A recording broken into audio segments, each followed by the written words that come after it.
জমনে গুনার কাজ করতে করতে যদি তোমরা গুনাহ করে ফেলেছো, আমি তোমাদেরকে একটা উদ্দেশ্য করিয়া দুনিয়ার মধ্যে সৃষ্টি করেছি। উদ্দেশ্যটা কি আমরা প্রত্যেকেই জানি। আল্লাহ পাক রব্বুল আলামিন ওই উদ্দেশ্য বা কোরআনে পাকের মধ্যে বলে দিয়েছেন, وما خلقت الجن والإنس إلا ليعبدون।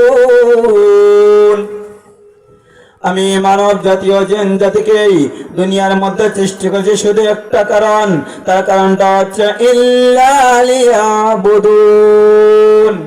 তারা দুনিয়ার জমিনে আমার ইবাদত করবে, আমার বندگی করবে, আমার গোলামি করবে।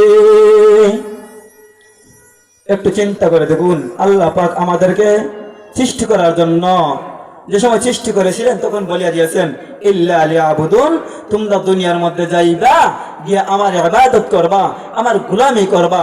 কিন্তু হায় আফসোস, তাকাইলেই দেখা যায় আল্লাহর গোলামি চাইরা দুনিয়ার গোলামি করতেছি। চিন্তা করে দেখুন, দুনিয়ার গোলামি যে বলেছি, আপনি আল্লাহর গোলামি, আল্লাহ পাক বলেছেন নামাজ পড়ার জন্য, নামাজকে আপনার আমার জন্য ফরজ করে দিয়েছেন। কিন্তু এই দিকে না গিয়া আমরা দুনিয়ার পিছনে লুটাইতেছি, টাকা পয়সা কামাই করতেছি।